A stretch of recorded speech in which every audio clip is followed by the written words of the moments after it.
50 वर्षसम्म राजा महाराजाले यो देशलाई कहाँ पुर्याए नेपाली जनताले बिर्सेको छ। मूर्ति चोर को हुन्?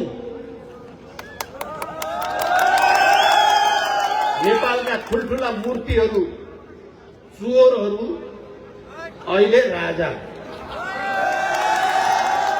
भाइमारा को हो? भाइमारा को हो? आफ्नै वंश मास्नेले त्यहाँ आएर अहिले फेरि दाग लगाउन मिल्छ।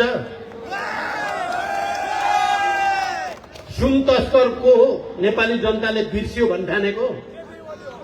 मैले पहिलोचोटि प्रधानमन्त्री हुँदा दरबार हत्याकाण्डको फेरि एकचोटि छानबिन गर्नुपर्ने छ भनेको थिए।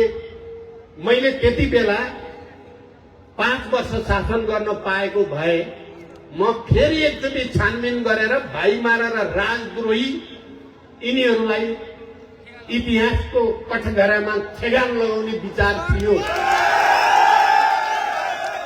अहिले यिनीहरू चुरीफुरी गरेका छन्। मैले तराईको जागरण अभियानमा भनेको थिएँ, धेरै चुरीफुरी नगरे हुन्छ।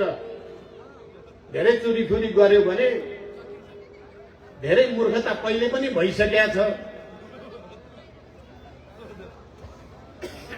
अर्को मूर्खता गरे भने नेपाली जनता उदार हुँदैनन्। अब नेपालका राजनीतिक दल पनि उदार हुँदैनन् भनेको थिएँ मैले। त्यसकारण हामी सबैले आवाज उठाउनु पर्यो। त्यति भयानक दरबार हत्याकाण्ड गर्ने मान्छेहरू त परिवारभित्रै थिए नि, उनीको परिवारभित्र।